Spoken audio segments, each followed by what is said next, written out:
આજની જે young generation છે એ લોકોને એ જ ખ્યાલ નથી કે શ્રીમદ ભગવદ્ ગીતા અને શ્રીમદ ભાગવત મહાપુરાણ એ બંને એક છે. હું તો ઘણી વખત કથામાં કહું છું કે જેને ભાગવતજી મળી જાય એને એમ જ માનવું, અને જેને રામાયણ મળી જાય એને એમ જ માનવું કે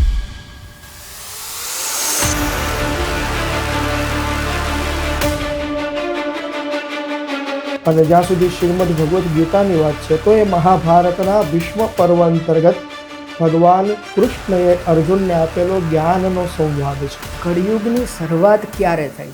જ્યારે ભગવાન કૃષ્ણ પોતાની 125 વર્ષની જીવન લીલા પૂર્ણ કરી અને સ્વધામ ગમન કરે છે, બરોબર એ જ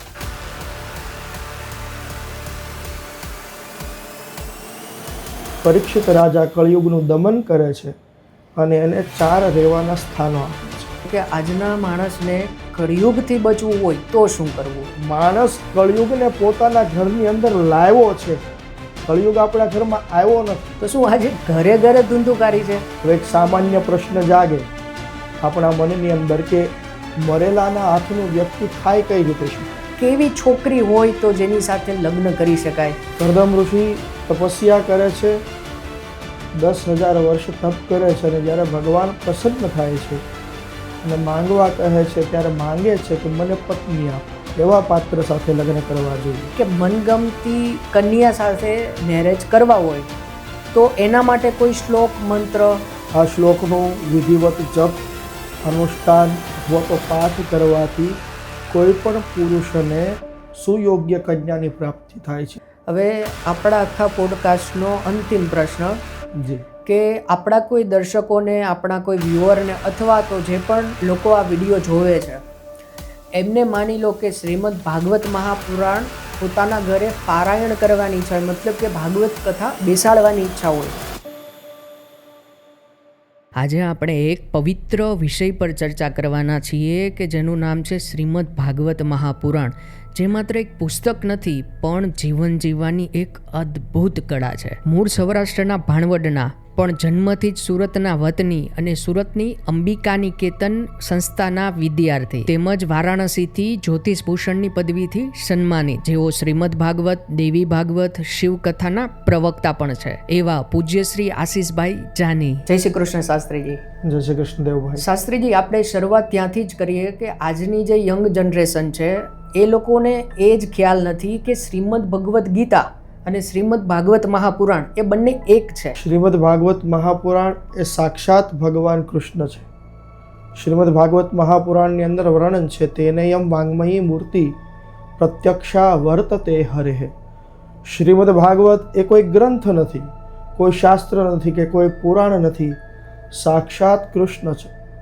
હું તો ઘણી વખત કથામાં કહું છું કે જેને ભાગવતજી મળી જાય એને એમ જ માનવું કે મને કૃષ્ણ મળ્યા છે, અને જેને રામાયણ મળી જાય એને એમ જ માનવું કે મને રામ મળી ગયા છે. અને જ્યાં સુધી શ્રીમદ ભગવદ્ ગીતાની વાત છે તો એ મહાભારતના ભીષ્મ પર્વ અંતર્ગત ભગવાન કૃષ્ણએ અર્જુનને આપેલો જ્ઞાનનો સંવાદ છે. બરાબર. જેમાં કર્મ, ભક્તિ અને જ્ઞાનની ચર્ચા ભગવાન કૃષ્ણએ કરી છે. અર્જુનને જે જ્ઞાન આપ્યું એને અર્જુન ગીતા કહી છે. અને શ્રીમદ ભાગવત એ 12 સ્કંધોનું આખું રચના કરેલી છે, જેની રચના વેદ વ્યાસજીએ કરી છે. અંતમાં જો એક જ વાક્યમાં કહેવું હોય તો શ્રીમદ ભાગવત પુરાણ એટલે સ્વયં ભગવાન કૃષ્ણ. શાસ્ત્રીજી, હવે એ જણાવો કે કળિયુગની શરૂઆત ક્યારે થઈ? શ્રીમદ ભાગવતમાં આનું વર્ણન છે. જ્યારે ભગવાન કૃષ્ણ પોતાની 125 વર્ષની જીવન લીલા પૂર્ણ કરી અને સ્વધામ ગમન કરે છે, બરોબર એ જ સમયે કળિયુગનું આગમન આ પૃથ્વી પર થયું છે. શ્રીમદ ભાગવતની અંદર એવી પણ કથા મળે છે કે જ્યારે પરીક્ષિત રાજા યાત્રા કરતા હોય છે એ સમયે કળિયુગ જે છે એ ધર્મરૂપી બળદને અને પૃથ્વીરૂપી ગાયને હરણ કરી એને પીડા આપતો હોય છે. અને એ સમયે પરીક્ષિત રાજા કળિયુગનું દમન કરે છે અને એને 4 રહેવાના સ્થાનો આપે છે. અચ્છા. એટલે એ પ્રમાણે કળિયુગની શરૂઆત છે. એ કયા 4 સ્થાન છે શાસ્ત્રીજી? 4 સ્થાન બતાવ્યા છે શ્રીમદ ભાગવતની અંદર. દ્યુતમ પાનમ સ્ત્રિય સૂના યત્રા ધર્મશ્ચતુર્વિધા. જ્યારે કળિયુગ માંગે છે કે મહારાજ મને રહેવા માટે કોઈ નિશ્ચિત સ્થાન આપો, ત્યારે પરીક્ષિત મહારાજ કળિયુગને 4 સ્થાનની અંદર બાંધી આપે છે. પહેલું છે દ્યુત એટલે કે જુગાર, બીજું પાનમ કેતા શરાબપાન મદિરાપાન, એમાં કળિયુગનો વાસ છે. સ્ત્રી કહેતા વ્યભિચારમાં કળિયુગનો વાસ છે. અને ચોથું સુના કહેતા અહિંસાની અંદર કળિયુગનો વાસ બતાવ્યો છે. અને આ 4 સ્થાન આપ્યા પછી કળિયુગ ફરી એકવાર વિનંતી કરે કે મહારાજ આટલા સ્થાન તમે મને આપ્યા, પણ હજુ એકાદ વધારે સ્થાન મને આપો. અને ત્યારે ફરી એક ઓર સ્થાન એની અંદર પરીક્ષિત રાજા ઉમેરે છે. અનિતિનું સુવર્ણ કહેતા અનિતિના ધનમાં કળિયુગનો વાસ રહેલો છે. ખૂબ સારી વાત કરી શાસ્ત્રીજી. હવે તો એ જણાવો કે આજના માણસને કળિયુગથી બચવું હોય તો શું કરવું? સંતોષ રાખવો જોઈએ. વાહ. આપણું શાસ્ત્ર એમ કહે છે, સંતોષ સ્ત્રીષુ કર્તવ્ય સ્વદારે ભોજને ધને. 3 વસ્તુમાં વ્યક્તિએ હંમેશા સંતોષ રાખવો જોઈએ. એમાં પહેલું બતાવવું છે સ્વદારે. પોતાને જેવું પણ જે કોઈ પણ પાત્ર મળે, પતિ અથવા તો પત્ની, તો એમાં માણસ સંતોષ રાખે. અને જો આ સંતોષ હોય, સંયમ હોય, તો વ્યભિચારમાં જે સ્થાન કળિયુગને મળ્યું છે એમાંથી વ્યક્તિ બચી શકે. સીધી વાત છે.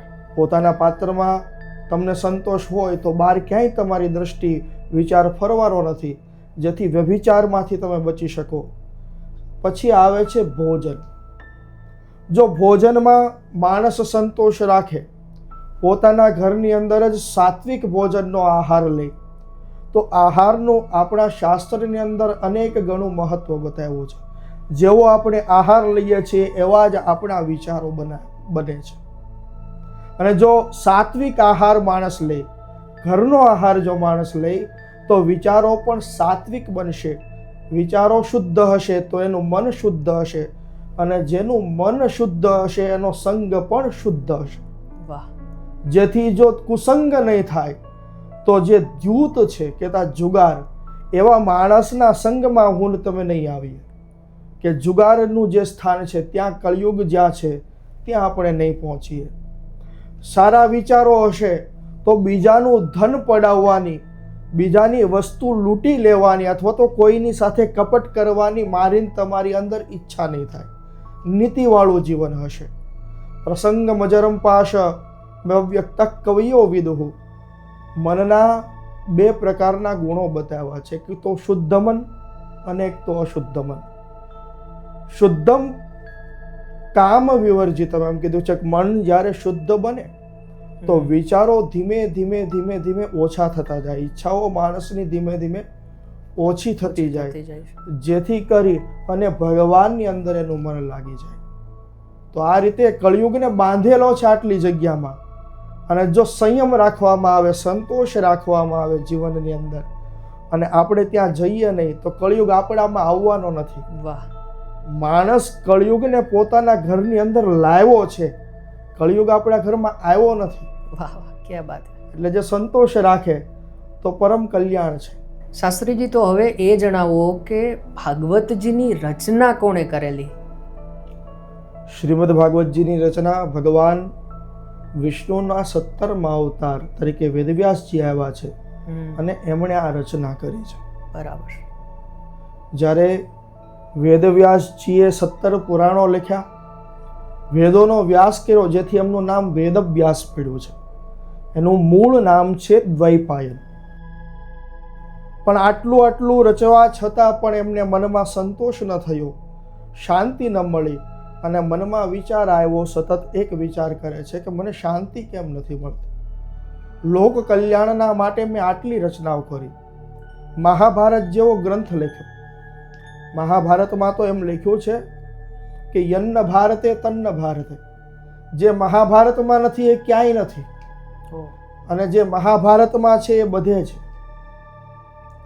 તો આવું લોક કલ્યાણના ભાવથી વેદવ્યાસજી રચના કરે, છતાં એને શાંતિ ન મળે. અને એ વખતે નારદજી ત્યાં આવે છે.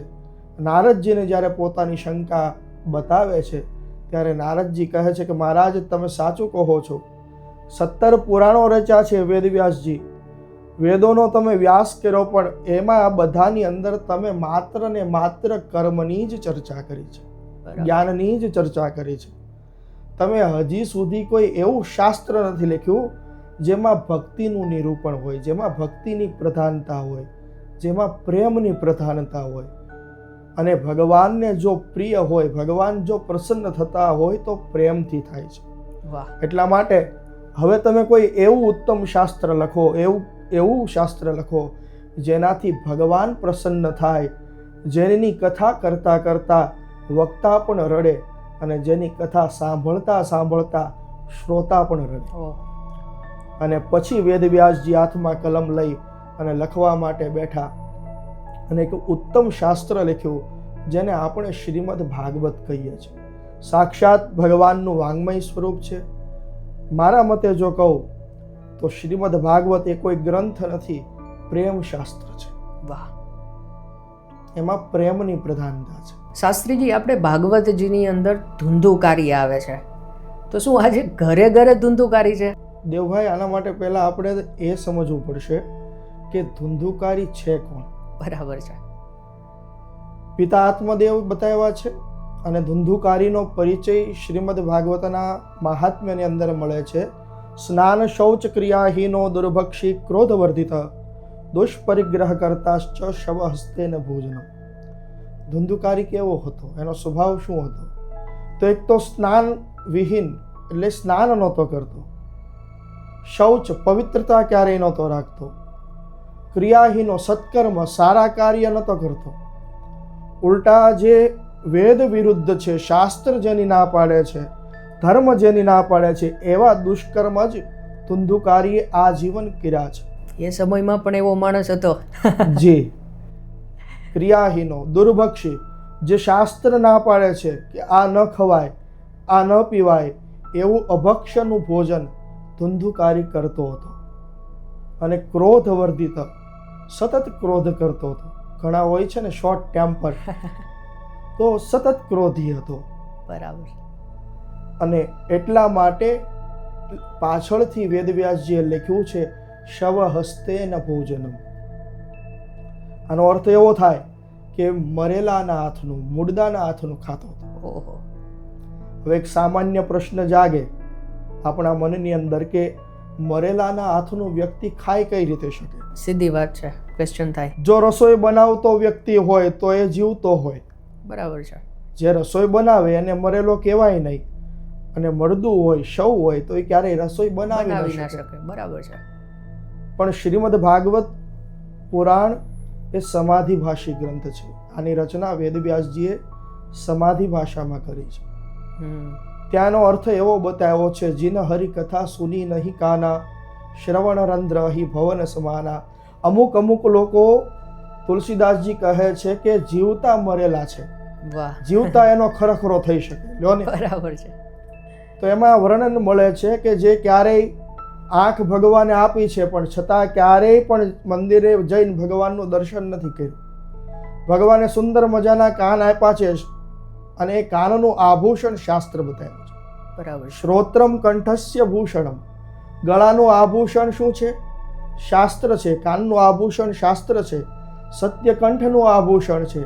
હાથનું આભૂષણ દાન છે. તો હાથ હોવા છતાં ક્યારેય સત્કર્મ ન કર્યા હોય, દાન ન કર્યું હોય, મુખ હોવા છતાં ક્યારેય ભગવાનનું નામ ન લીધું હોય, પગ હોવા છતાં ક્યારેય જેણે યાત્રા ન કરી હોય, અને માથું હોવા છતાં પણ ક્યારેય સાધુ સંત, બ્રાહ્મણ અથવા તો ઈશ્વરના ચરણમાં નમાયું ન હોય, એ વ્યક્તિ જીવતો મરેલા સમાન છે. ઓહો, તો આજે ઘરે ઘરે હોઈ શકે છે. અને એટલા માટે જ મને એવું લાગે કે મારી અને તમારી બધાની અંદર, પ્રત્યેકની અંદર એક ધુંધુકારી છે. વાહ. અને એક ગૌકર્ણ છે. ગૌકર્ણ ખૂબ પંડિત હતા, જ્ઞાની હતા. શાસ્ત્રમાં લખ્યું છે ભાગવતજીમાં કે કાલેન તૌજાતો તનયો તરુણા ઉભો ગૌકર્ણ પંડિતો જ્ઞાની ધુંધુકારી મહાખલ. ધુંધુકારી જે હતો અત્યંત દુર્જન હતો, ખલ હતો. જ્યારે ગૌકર્ણ મહારાજ પંડિત હતા, જ્ઞાની હતા. જેમ ધુંધુકારીએ કોઈ પાપ બાકી નથી રાખ્યું, એમ ગૌકર્ણ મહારાજે કોઈ પુણ્ય, કોઈ સત્કર્મ બાકી નથી રાખ્યું. હવે એ આપણા ઉપર છે કે આપણે ફોલો કોને કરવા છે, આઈડલ કોને માનવા છે. મારે પણ વિચારવું જોશે કે ગૌકર્ણ જે અંદર કે ધુંધુકારી. તો શાસ્ત્રીજી, આ ધુંધુકારી જેવા આત્માને અથવા તો માણસને શું મોક્ષ મળી શકે? ચોક્કસ. શ્રીમદ ભાગવતનો આશ્રય કરવાથી ગમે તેવા પાપી જીવાત્માને મોક્ષ મળી શકે છે. અને આનું પ્રત્યક્ષ ઉદાહરણ શ્રીમદ ભાગવતના મહાત્મ્યમાં ધુંધુકારીની કથાથી આપવામાં આવ્યું છે. એક સુંદર કથા છે કે ધુંધુકારી જ્યારે પ્રેત યોનિને પ્રાપ્ત થાય છે અને આ સમાચાર એમના ભાઈ ગૌકર્ણને મળે છે અને તીર્થયાત્રા દરમિયાન ગયામાં શ્રાદ્ધ કરે છે. આપણે ત્યાં આવી માન્યતા છે કે કોઈ વ્યક્તિની પાછળ જો ગયા શ્રાદ્ધ કરવામાં આવે તો ગમે તેવો દુરાચારી કેમ ન હોય એ આત્માને મોક્ષ મળે છે. એટલે ત્યાં શ્રાદ્ધ કર્મ, પિંડદાન, તર્પણ કરાવે છે અને યાત્રા કરતા જેટલા પણ તીર્થો આવે છે ત્યાં પણ વિશેષ પોતાની પ્રસન્નતાથી પોતાના ભાઈના મુક્તિ માટે તે તર્પણ કરે છે, પિંડદાન કરે છે. અને આમ યાત્રા પૂર્ણ કરીને જ્યારે પોતાની ઘરે આવે, રાત્રિના સમયે સૂવે અને એ વખતે પેલો પ્રેત ધુંધુકારી ત્યાં આવે છે, રડે છે, ચર્ચા થાય છે, સંવાદ થાય છે. અને ગૌકર્ણ મહારાજ પ્રશ્ન કરે છે કે ભાઈ, તારી મુક્તિ માટે મેં આટલું શ્રાદ્ધ કર્મ કર્યું, ગયામાં શ્રાદ્ધ કરાવ્યું અને છતાં તને મુક્તિ મળી નહીં, એનું કારણ શું? એ વખતે ધુંધુકારી કહે છે કે ભાઈ, તમે તો એકવાર કર્યું છે ગયા શ્રાદ્ધ, મારા પાપનો જથ્થો એટલો બધો છે કે કદાચ એક વાર નહીં પણ 100 વાર શ્રાદ્ધ કર્મ કરશો ને તો પણ મને મુક્તિ નહીં મળે. લખ્યું છે ગયા શ્રાદ્ધ શતેનાપી મુક્તિર્મેન ભવિષ્યતિ. અને એ પછી શ્રીમદ ભાગવતની આશ્રય કરવામાં આવે છે. સૂર્ય ભગવાનને જ્યારે પ્રશ્ન કરે ગૌકર્ણ મહારાજ, ત્યારે આકાશવાણીના રૂપમાં ભગવાન સૂર્ય જવાબ આપે, શ્રીમદ ભાગવતાન મુક્તિ સપ્તાહ વાચનમ કુરુ. આને મુક્તિ મળે એનો એક જ ઉપાય છે, તમે શ્રીમદ ભાગવતનું શ્રવણ કરો, પારાયણ કરો. અને પરીક્ષિતનું ઉદાહરણ છે ભાગવતજીમાં. ગૌકર્ણ એ તો પોતાના મૃત ભાઈની પાછળ, પ્રેતની પાછળ કથા કરી છે. પરીક્ષિત તો પોતે મરવા બેઠો છે અને કથા સાંભળી છે. સુખદેવજી મહારાજે કથા સંભળાવી છે. અને જો એને કથા મુક્તિ આપતી હોય, શ્રીમદ ભાગવત જો જીવતાને મુક્તિ આપતું હોય તો પછી મરેલાને મુક્તિ આપે એમાં નવાઈ શું? વાહ શાસ્ત્રીજી, ખૂબ સરસ વાત કરી. હવે એ જણાવો કે સુખદેવ છે એ કોણ છે? પ્રથમ તો દેવભાઈ આપણે એ સમજવું પડશે કે શુકદેવ નામ છે. ઘણા લોકો સુખદેવ કહે છે. બરાબર. નામ છે એમનું શુકદેવજી. બરાબર. ભાગવતજીની રચના જ્યારે વેદવ્યાસજી કરે છે ત્યારે એના પ્રચાર અને પ્રસાર માટે જન્મસિદ્ધ વૈરાગીની ખૂબ શોધ કરે છે. જે જન્મસિદ્ધ વૈરાગી હોય, વૈરાગી શોધ્યા મળ્યા પણ ખરા, પણ ભોગ ભોગવા પછી ના મળ્યા. કોઈ જન્મસિદ્ધ વૈરાગી ન મળ્યું. અને એ વખતે અમને દ્રષ્ટિ ગઈ છે ભગવાન શંકર ઉપર, શિવજી પર. અને એમનું તપ કરી, અમને પ્રસન્ન કરી અને વરદાનમાં માગ્યું છે કે મારે ત્યાં તમે દીકરો બનીને આવો, પુત્ર બનીને આવો શિવજી પાસે. જી. અને ભગવાન શંકર પોતે એમને ત્યાં સુખદેવ સ્વરૂપે આવ્યા છે. મેં એવું પણ સાંભળ્યું છે કે સુખદેવજી એના માના પેટની અંદર લગભગ મતલબ બહુ ઝાઝા વર્ષો રહ્યા. જી, સત્ય છે.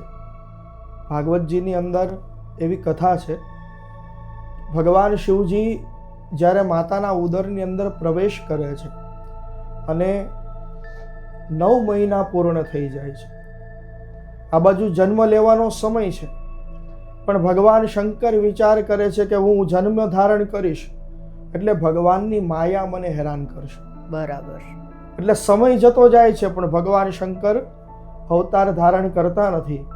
અને 1 વર્ષ, 2 વર્ષ આમ કરતા કરતા વર્ષો વીતે છે. 16 વર્ષ પૂરા થાય છે. 16 વર્ષ વીતે છે. અને વેદ વ્યાસજી પ્રાર્થના કરે છે કે મહારાજ અવતાર લેવાના હતા, શું થયું? બોલે મહારાજ અવતાર લેવાની ઈચ્છા હતી પણ હવે માંડી વાળી. કેમ? બોલે હું બહાર આવું તો મને ભગવાન વિષ્ણુની માયા હેરાન કરે. દેવી હિ એષા ગુણમયી મમ માયા દુરત્તયા. ભગવાન કૃષ્ણ બોલ્યા છે કે મારી માયા દૈવી છે, એને તરવી બહુ મુશ્કેલ છે. અને એ સમયે વેદવ્યાસજી કહે કે મહારાજ તમે બહાના બતાવો છો, કારણ કે જો ભગવાન કૃષ્ણ યોગેશ્વર છે તો તમે યોગીશ્વર છો. વાહ. ભગવાન કૃષ્ણ નટવર છે તો મહારાજ તમે નટરાજ છો. તમે તો વાહ. ભગવાન કૃષ્ણની વિષ્ણુની માયાને ટચલી આંગળીના ટેરવે નચાવો. ભગવાન તમને માયા કઈ રીતે પરેશાન કરે?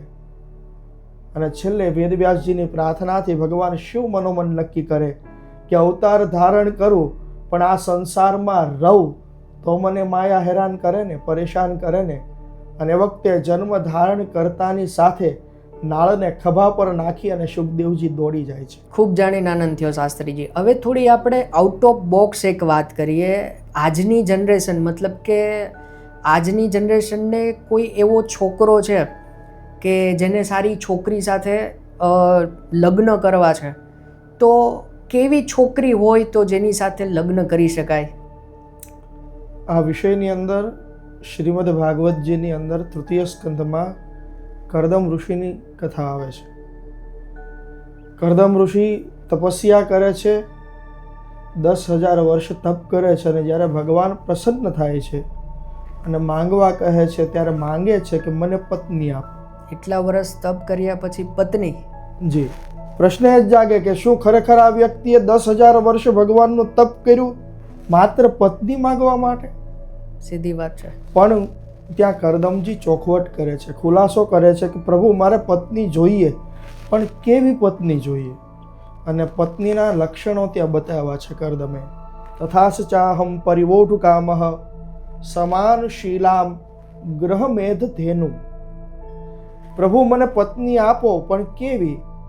પરિવોઢુ કામઃ, મારી સંપૂર્ણ કામનાઓને, મારી ઈચ્છાઓને પૂર્ણ કરે એવી મને પત્ની આપો. મારા મનની વાત સમજી જાય એવી મને પત્ની આપો. સમાન શીલા, મારા જેવી શીલવાળી, મારા જેવા ચરિત્રવાળી. હું યોગી છું મહારાજ, તો મને યોગીની આપો. વાહ. હું વૈરાગી છું તો મને વૈરાગીની આપો. વાહ. જેને આ સંસારમાં મોહ ન હોય, જે તપસ્વીની હોય એવી મને પત્ની આપો. અને ગ્રહમેધ ધેનુ, જે મારા આ ઘરરૂપી યજ્ઞ કાર્ય સંભાળવા માટે કામધેનુ રૂપ ગાય બની અને જે આ ઘરને, સંસારને સંભાળે એવી મને પત્ની આપો. અને જ્યારે દેવહૂતિજી મનુ મહારાજના પુત્રી, એમને લઈ અને મનુ મહારાજ શત્રુપાજી ત્યાં આવે છે, ત્યારે કરદમજી બહુ સુંદર એમની પરીક્ષા પણ કરે છે. દેવહૂતિજીને બેસવા માટે આસન આપ્યું છે, 3 આસન પાથર્યા છે. હવે મનુ મહારાજ બેસી જાય છે, શત્રુપાજી બેસે છે, પણ દેવહૂતિજી બેસતા નથી. બરાબર. એમણે પેલા આશ્રમની અંદર જોયું, નક્કી કર્યું કે આ ઋષિ એકલા આશ્રમમાં રહે છે, બીજું કોઈ દેખાતું નથી. એનો અર્થ એ થયો કે કરદમજી એકલા આશ્રમમાં છે. એટલે આ આસન એમણે પાથરેલા છે. અને મર્યાદા એવી છે કે જો પતિના આસન ઉપર સ્ત્રી બેસે તો એ અપરાધ ગણાય. પતિએ પાથરેલા આસન ઉપર પત્ની બેસવું જોઈએ નહીં, આ મર્યાદા કહે છે. આ સન્માન જાળવવાની વાત છે. એટલે દેવહૂતિજી મનમાં વિચાર કરે છે કે જો સ્વીકૃતિ થઈ જાય, હા પડે, તો આ મારા ભાવિ પતિ થશે, અને ભાવિ પતિ થાય તો એમના આસન ઉપર મારે બેસાય નહીં. પણ હવે આસન આપ્યું છે, બીજો વિચાર એ પણ આવ્યો, ત્રીજું આસન મૂક્યું છે, તો એનો એક અર્થ એવો પણ થાય કે એમની આજ્ઞા છે. બરોબર છે કે આ આસન ઉપર તમે બેસો. હવે ભાવિ પતિ છે તો એની આજ્ઞાનું પાલન કરવું એ પણ પતિવ્રતા સ્ત્રીનો ધર્મ ગણાય. એટલે અવઢવમાં મુકાય છે, ધર્મ સંકટમાં મુકાય છે. અને એ વખતે આ તો મનુનું સંતાન હતું, એટલે દેવહૂતિ જે નક્કી કરે છે, નીચે બેસી જાય છે અને એ આસન ઉપર પોતાનો જમણો હાથ પધરાવે છે, જેથી કરીને આસનનો સ્વીકાર પણ થયો, કરદમજીનું સન્માન પણ જળવાયું, અને આસન ઉપર બેઠા નહીં એ રીતે મર્યાદા પણ જળવાણી.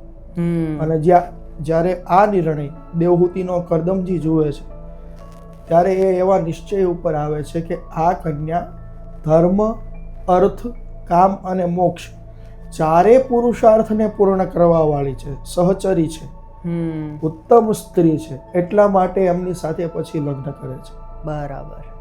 મૂળ લગ્ન એવી કન્યા સાથે, એવી સ્ત્રી સાથે કરાય જે તમારા ઘરની મર્યાદા જાળવી શકે, તમારા કુળની પરંપરા સાચવી શકે, તમારું માન સન્માન જાળવી શકે, એવા પાત્ર સાથે લગ્ન કરવા જોઈએ.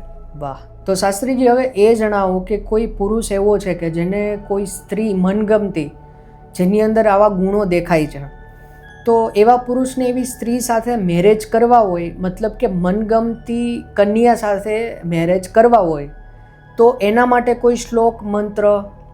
જી ચોક્કસ. સપ્તશતીની અંદર બહુ સુંદર શ્લોક આપ્યો છે. પત્નીમ મનોરમામ દેહી મનોવૃત્તાનુસારિણીમ તારિણીમ દુર્ગમ સંસાર સાગરસ્ય કુલોદ્ભવા.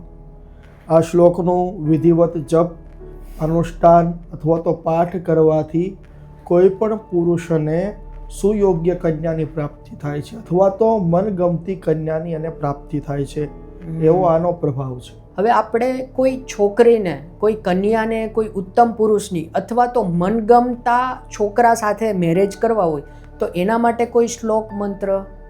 જી ચોક્કસ. શ્રીમદ ભાગવતની અંદર એક ખૂબ જ સુંદર શ્લોક મળે છે. જ્યારે ગોપીઓ ભગવતી કાત્યાયનની વ્રત કરે છે, એમની ઉપાસના કરે, અને ત્યાં એક શ્લોક લખવામાં આવ્યો છે.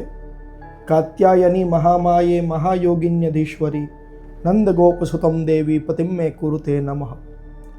આ શ્લોકનો પાઠ, જપ અથવા અનુષ્ઠાન કરવાથી કોઈ પણ કન્યાને ઉત્તમ પુરુષ અથવા તો મનગમતા પુરુષની પ્રાપ્તિ થાય છે. કારણ કે ગોપીઓએ અનુષ્ઠાન એટલા માટે જ કર્યું છે કે અમને જે ગમે છે ભગવાન કૃષ્ણ, એ અમને પતિ સ્વરૂપે પ્રાપ્ત થાય. બરાબર.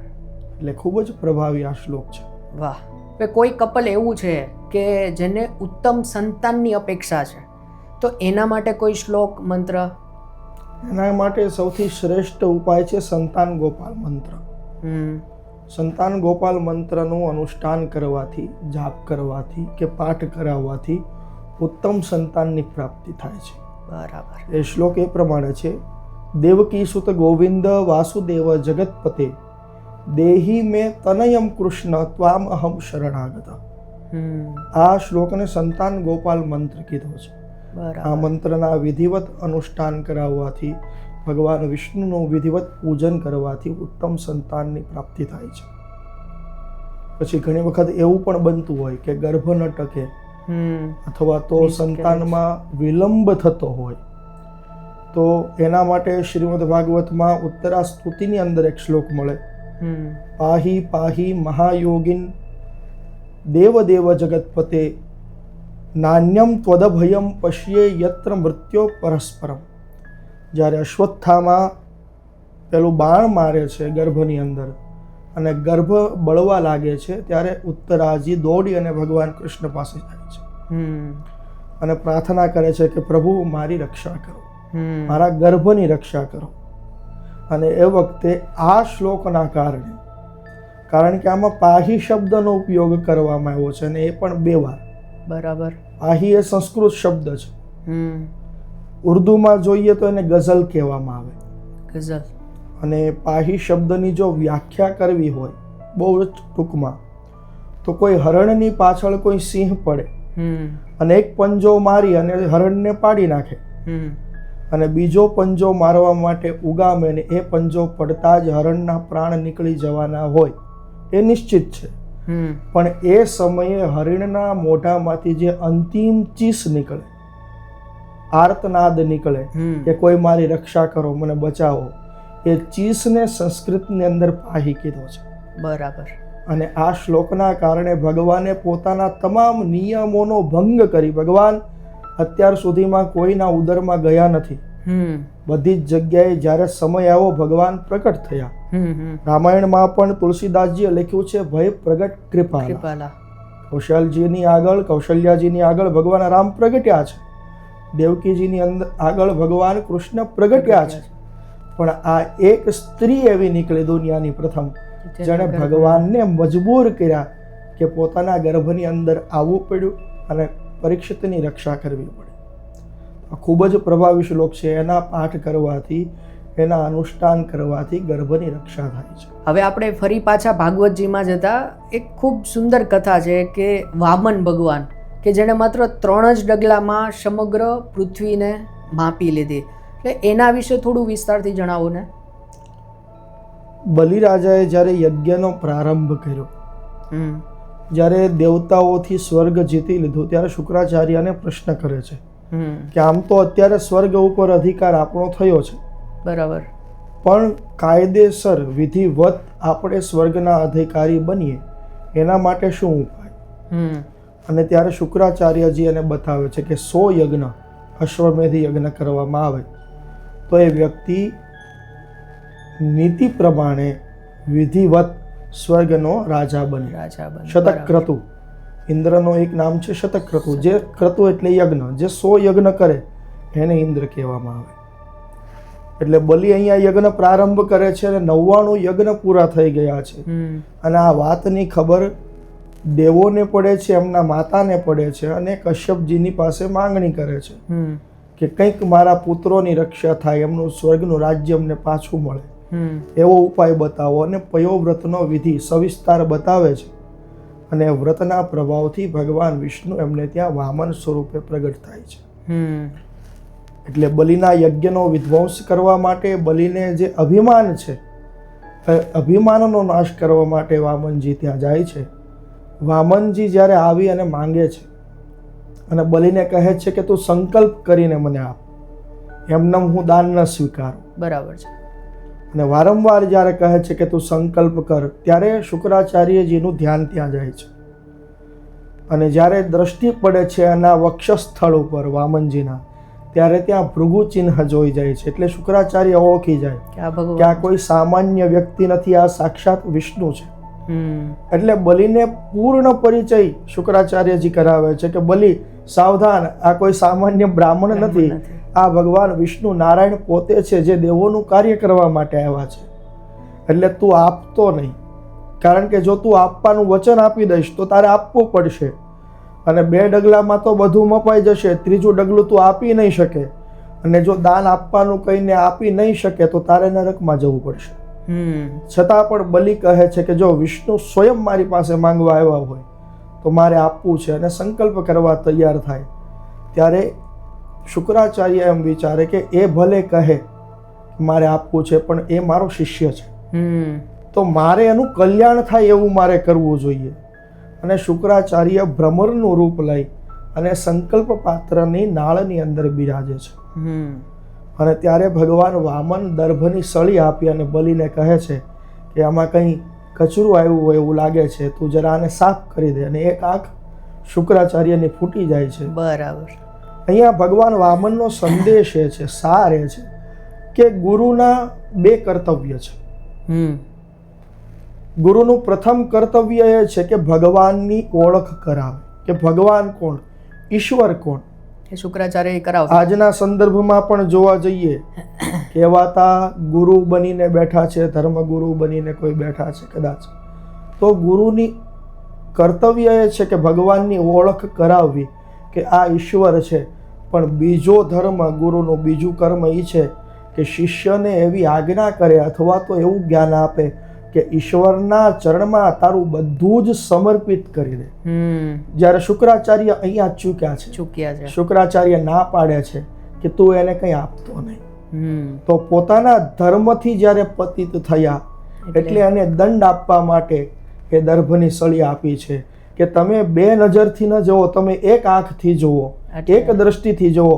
તમે પણ તમારા શિષ્યનું કલ્યાણ કરવા માંગો છો, અને હું પણ અહીંયા બલિનું કલ્યાણ કરવા માટે જ આવ્યો છું. ખાલી ક્રિયામાં ભેદ છે, બાકી કલ્યાણ તો હું પણ કરીશ. અને કથા આપણે બધા જ જાણીએ છીએ. સંકલ્પ કરાવી 3 ડગલા પૃથ્વીની માંગણી કરે, 2 ડગલાની અંદર તો પાતાળથી લઈને બ્રહ્માંડ સુધી બધું જ માપી લે છે. અને જ્યારે 3જા ડગલાની વારી આવે ત્યારે બલિને પ્રશ્ન કરે કે રાજન, હવે 3જું ડગલું ક્યાં મૂકવું? અને ત્યારે બલિ કહે છે પદમ તૃતીયમ કુરુ શીર્ષણી મેનિજમ, કે પ્રભુ એક કામ કરો, તમારો 3જું ચરણ મારા મસ્તક પર પધરાવી દો. અને એ સમયે 3જું ડગલું એમના મસ્તક ઉપર પધરાવી અને એને સૂતલનું રાજ્ય આપે છે. હવે શાસ્ત્રીજી એ જણાવો કે ભગવાન કૃષ્ણ સ્વયં ભગવાન હતા, જો એ ધારે તો પલવારમાં કંસનો વિનાશ કરી શકતા હતા, જી, છતાં એમને કેમ ના કર્યો? જો આના બે કારણ છે. એક સુંદર કથા રામાયણમાં એવી મળે છે. જ્યારે રામાવતારમાં ભગવાન રામ બનીને આવ્યા છે ત્યારે એકવાર કૈકેયીજી પાસે જઈને કહે છે કે માં, તું મને પ્રેમ જો કરતી હોય તો મને એક કામ કર, તું મને વરદાનમાં એવું કંઈક માગી પિતા પાસે અને મને વનમાં મોકલી દે. તું વનમાં મોકલીશ તો અસુરોનો નાશ થશે, મારી કીર્તિ વધશે. કૈકેયીજી ના પાડે છે, કારણ કે રામાયણમાં સ્પષ્ટ ઉલ્લેખ છે કે જેટલો પ્રેમ કૌશલ્યાજી રામને કરતા એટલો જ પ્રેમ કૈકેયીજી પણ ભગવાન રામ સાથે કરતા હતા. આજે આપણે કૈકેયી વિશે ઘણી બધી ગેરસમજ આજે આપણા સમાજમાં છે, નેગેટિવ, ત્યારે ના પાડે છે. ભગવાન રામ કહે છે કે માં, મને ખબર છે તારા નામની સાથે કલંક લાગશે, તને લોકો ગાળો દેશે, તને લોકો ખરાબ કહેશે. આજે કોઈ કૈકેયી નામ નથી રાખતો, કૌશલ્યા નામ જોવા મળશે દીકરીનું, સુમિત્રા નામ જોવા મળશે, પણ કૈકેયી જોવા નહીં મળે. તો આ કલંક લાગી ગયું એ પાત્રને. પણ ભગવાન રામે અવતારમાં વચન આપ્યું છે માતાને કે માં, આ જે તું ઋણ કરે છે મારા ઉપર, જે ઉપકાર કરે છે, એનો બદલો હું તને બીજા અવતારમાં આપીશ. અને એ બદલો દેવા માટે ભગવાન કૃષ્ણ 11 વર્ષ અને 52 દિવસ ગોકુળની અંદર રહ્યા છે. એ કૈકેયી એ બીજા જન્મની અંદર યશોદાજી બનીને આવ્યા છે અને ત્યાં એમણે પ્રેમ આપ્યો છે. એટલા માટે જ જન્મ દેવકીજીને ત્યાં છે, પણ શિશુપણાનો જે આનંદ હોય, એ જે બાળલીલાનો જે આનંદ હોય, પ્રેમ હોય, એ ભગવાને માત્ર ને માત્ર યશોદાજીને આપ્યો છે. વાહ! એટલે એક કારણ તો એ છે કે પોતાના વચનની પૂર્તિ કરવા માટે ભગવાનને 11 વર્ષ અને 52 દિવસ ગોકુળમાં રહેવું છે. બીજું કારણ, ભગવાન માનવ ધર્મનો સ્વીકાર કરીને આવ્યા છે અને ભગવાન આવ્યા છે લીલા કરવા માટે. જેમ તમે જ કીધું કે જો ધારે સર્વજ્ઞ છે તો ભગવાન કૃષ્ણ બહુ પહેલા કંસને મારી શકે, તો હકીકતમાં એવી રીતે તો ભગવાનને અવતાર ધારણ કરવાની જરૂર જ નથી. બરાબર છે. એ તો સત્ય સંકલ્પ છે. એકાદશ સ્કંદમાં વેદવ્યાસજી ભગવાનને લખે છે, એવમ વ્યવસિતો રાજન સત્ય સંકલ્પ ઈશ્વર, માત્ર સંકલ્પ કરે, વિચાર કરે અને વસ્તુ સત્ય બની જાય. તો વૈકુંઠમાં જ ભગવાન વિચાર કરે કે કંસ મૃત્યુ પામે, તો એવા તો કરોડો કંસ મૃત્યુ પામે. ભગવાન તો માત્ર બાનું બતાવે છે કે હું ધર્મનું રક્ષણ કરવા માટે આવું છું, અધર્મનો નાશ કરવા માટે આવું છું. નહીતર ભગવાન ધર્મની સ્થાપના અથવા તો અધર્મનો નાશ આ બંને સંકલ્પથી કરી શકે. તો ભગવાન આવે શું કામ? તો એનો અર્થ અથવા તો એનું એક કારણ, પોતાનો મત ભીષ્મજી આપે છે ભાગવતજીમાં, સ્વ સુખમ ઉપગતે ક્વચિત વિહરતો. ભગવાનને કહ્યું છે કે ભગવાન, નથી તો તમે તારવા આવતા કે નથી તમે કોઈને મારવા માટે આવતા, તમે વિહાર કરવા માટે આવો છો, લીલા કરવા માટે આવો છો. અને ભગવાનને લીલા કરવી છે. ગોકુળની અંદર ભગવાને કર્યું શું? પ્રેમ આપ્યો છે અને પ્રેમ લીધો છે. કૃષ્ણાવતાર એ પ્રેમાવતાર છે.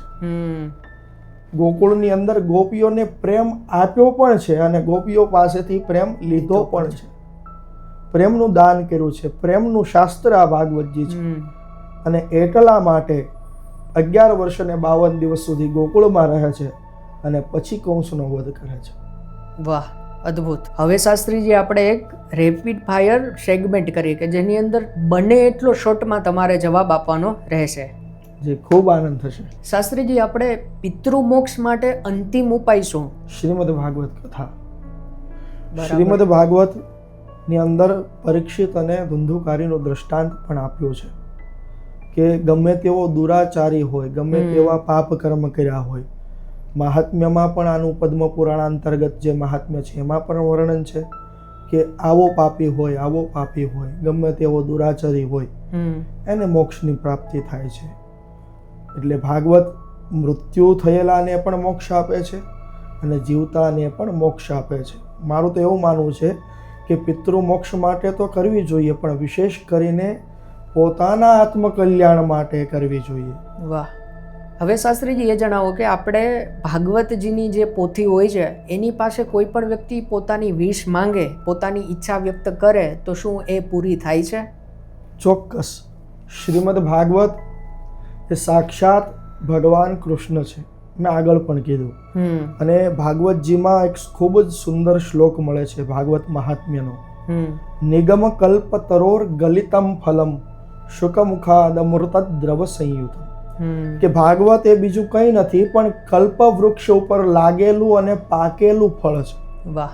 અને કલ્પવૃક્ષ તમે જાણો છો કે કલ્પવૃક્ષ કોને કહેવામાં આવે? કે જેની નીચે કોઈ પણ જીવાત્મા બેસે અને જે કલ્પના કરે, જે માંગણી કરે, કલ્પવૃક્ષ એને પ્રદાન કરવા માટે સક્ષમ છે. પણ કલ્પવૃક્ષ કરતાં પણ મારા મતે ભાગવતજી શ્રેષ્ઠ છે. કારણ કે કલ્પવૃક્ષ માત્ર ભોગ આપી શકે, સંસારના પદાર્થ આપી શકે, જ્યારે ભાગવતજીમાં એવી શક્તિ છે કે ભોગ પણ આપે છે અને મોક્ષ પણ આપે છે. વાહ વાહ, ક્યાં વાત છે. હવે પછીનો આપણો એવો સવાલ છે કે શ્રીમદ ભાગવત મહાપુરાણ જે માત્ર એક પુસ્તક નહીં, જીવન જીવવાની કળા છે. આપણું ટાઇટલ પણ આ જ છે. ભાગવતજી જીવતા પણ શીખવાડે છે અને મરતા પણ શીખવાડે છે.